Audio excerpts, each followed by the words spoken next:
She grew up actually only with a single mom. Her parents were divorced when she was very, very young. Well, her upbringing, I always joke that it's a double whammy situation, because on one hand she was a single child, which we always blame some of her behaviors, that she was a single child, she had never to share anything. She had it rough, certainly lower class lifestyle. Most people don't even know that. The stories of keeping fish in a bathtub on ice. If you don't have food or dress for the party to be a normal girl at her age, it's gonna be rough. She grew up living in the new country of Israel, which was basically a nothing when it started. She was in love with her father, and she tried to move to live with him when she was 16. And she didn't like the life that he had with his wife. She never got along with her stepmom, Gerda. And we always remember the biggest joke. She always used to say that if there were 3 people eating, Gerda would make 3 pieces of meat and you could never get extra. So I think this is why until today Helen always wants to have extra food all the time on the table, because it's childhood trauma.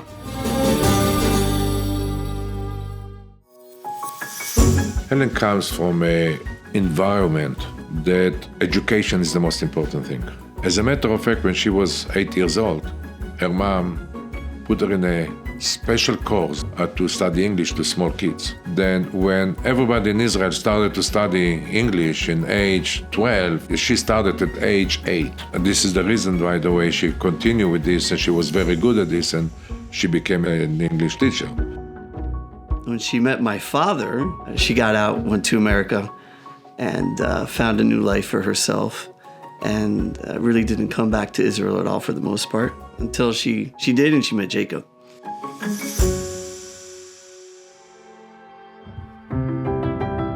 I must go back to the day that we met. I joined relatives of a family member.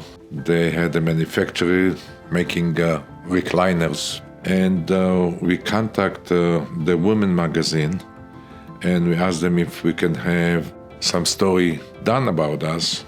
And they sent a lady to interview me. She was so hot. To be hot and to be smart. Suddenly you have somebody coming to interview you.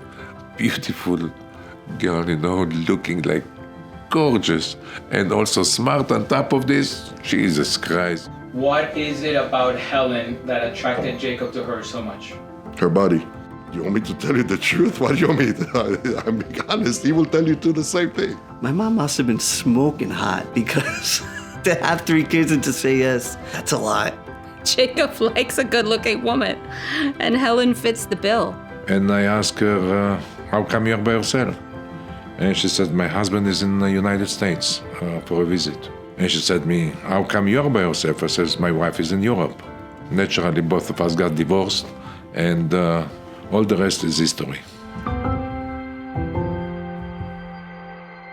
The nice part about moving to the United States is that she really wanted us to go into the hospitality, into the hotels, that she knows the industry very well. And the bottom line is that at the end of the day, I convinced her that to go into the senior living, it's much better and much safer. But then she tells me I can be only the second violin. I cannot be the first violin.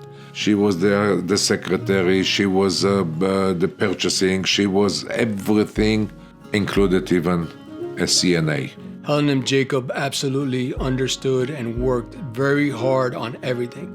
But it was really Helen, the one that, we all know that Jacob doesn't like to work. So Helen is really the main driver behind the organization. Helen will work all night. She'll be glued to the seat. I get up there, I get in the morning like 5, Helen is still working. I will go to sleep, I could not handle it anymore. Then she will continue to the morning, she will wake me up, and then we'll continue back to work. They would bring home the laundry after work, hang it in their living room for the resident laundries. They would do accounting at night, and then work just began when they got home, and they started to do everything for the residents. Then she was very much involved with the design and everything. She has actually have a lot to do with that. Helen's signature touch in the buildings is big and elegant and royal. It's her design, it's her baby. I remember when we were building the first Westin, we built 382 units. Well, guess what? Helen was gonna live in all 382 units. They needed to be perfect. I can tell you probably the three most important things in the business would not exist without her, which is one, the way the buildings look like. Secondly, the performance excellence and technology would not exist without Helen. I remember when I first started 30 years ago, she was the only person that had a personal computer that she would carry around all the time. Helen hired Sam Montenegro because she believed we need to move to computers when everybody still was putting memos in people's boxes. She thought that technology was important at a time where 20 years ago, there was not much technology in healthcare.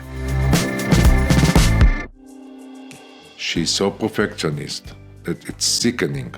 And this started to drive me crazy because I am far away from being perfectionist. I don't know how many people can do this in their life. 8 o'clock in the morning, gym for an hour. 9 o'clock in the morning, she's fixed, she's dressed, she will go up out. But this is every day, 6 days a week. If she's gonna touch something, she's not gonna wanna fail at it. Either she does it 100% or she's not gonna do it at all. There's no in between. She expects a lot, not just from everybody else, but from herself. And I think it reflects as well on the business. Helen has one of the things that I don't know, good, bad, or indifference to call it. She cannot, under any circumstances, to listen to a conversation when you have 4, 5, 6 people, 2 of them talks, she cannot take it. And when people talks like this, she would yell this, shake it. I don't think she thought about it when she started to say it. It was just the first word that came to her mind was shake it. You know how like Donald Trump has, you're fired? Hers is shake it. So shake it absolutely means quiet, I think. And she'll say that in restaurants, by the way. She could be in the middle of Capitol Grill and the people at the table next to us are talking too loud and she will just tell them to shake it. Can I get a watch too? Shake it, don't push it. Oh, she would start to yell, shake it! Shake it! Shake it! Shake it, shake it. Shake it. You know, people do not understand what is shake it, that they're only from her yelling, they shut up. So Helen, shake it! She likes to be in front of the camera, believe it or not. I always joke that maybe she wanted to be an actress in her previous life. They will never know. Ha ha ha. She has a very good sense of humor about herself. Damn girl, you live life on the edge. You know it, baby. You super fly. What is super flat? She loves a good joke. She loves people who bring something to the table. When it's called upon and we want to dress her up as a housekeeper. So I'm just Laces. I'm from Havana, Cuba. Or we want her to do karaoke in the car with Willie Chirino, who she had no idea who Willie Chirino is. Bye, bye, Miss America, bye. Drove my Chevy to the levee, but the levee was dry. Her singing, not that good. Helen had a dream. She always says, I wish I was a singer. All my life I wanted to be a singer. What stopped you from becoming a great singer? I met Jacob, and we ended up in Opalaka. Well, one of the videos that I did, she was very upset at me because I rolled around on the floor. She was like, how could you do that? The next video, she comes out as the housekeeper. Hola, hola, ¿cómo es gusto? Just Lianza. She enjoys when people having a laugh at her expense, as long as it's funny. What is the number to get the wine? She is hilarious. Somebody can get me wine?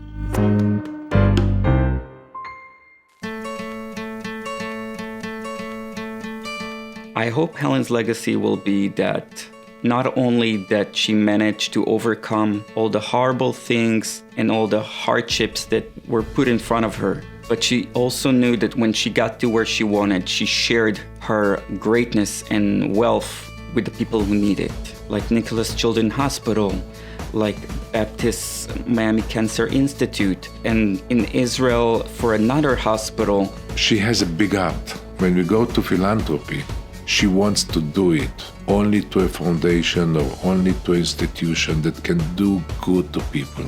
Hope when the moment comes, you'll say. Helen Shaham, along with Jacob, has been instrumental to the success of the Miami Cancer Institute. They were the very first donors that said, we want to help Helen is an inspiration, not just to my generation of female entrepreneurs, but also to so many other women. We're just so pleased to be able to be here to thank her and to wish her the best on her incredible birthday. The contributions around here at Nicholas Children's and the Shaham Cancer Institute, right? It's not necessarily about the money. It's around the energy, the community, the commitment to the kids. Helen's compassion, her energy, and her dedication to this cause is something that is inspiring and something that we should all look towards to emulate.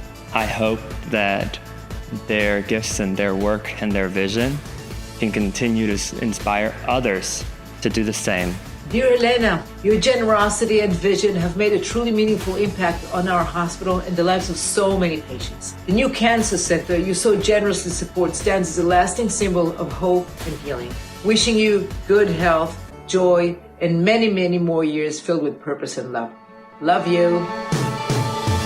She's beautiful in, she's beautiful out. I love her. She's really very unique.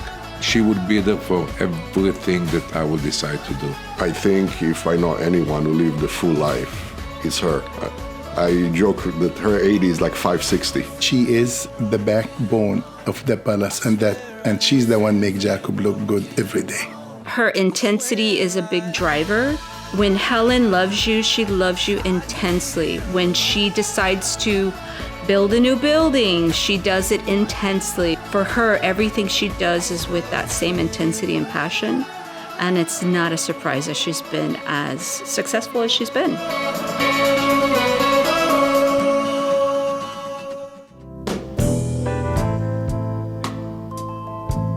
I've been so many places in my life and time.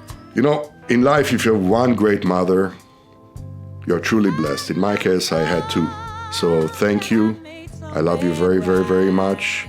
And I truly believe that you impacted my life more than you'll ever know. Love you. Ima, thank you for everything. I know it wasn't easy. I love you from the bottom of my heart. I want to thank you because my life is definitely better because of you. And I wish you the happiest 80th birthday anyone can ever have. Helen, thank you for trusting somebody who was 25 years old to do the marketing and sales for your company 30 years ago. I cannot thank you enough for everything you've done for myself, my wife, and our family. We love you. I am grateful for all the opportunities and the trust you have given me. But above all, I am grateful for your friendship and the love you have shown me and my family. You have made me feel as if you are my own mother. I could even ask for a better mother-in-law that I will call Ima. So thank you for welcoming me into your heart. I'm extremely grateful to have you in my life as a mentor, but more as a friend. And what we've shared through the past 20 years has been very special. And I love you, we all do, and happy birthday. Hey, Mommy, the love of my life, you know it. I admire you, love you forever. Stick around me. We have a lot to go. Thank God I met you. Push, push, love you.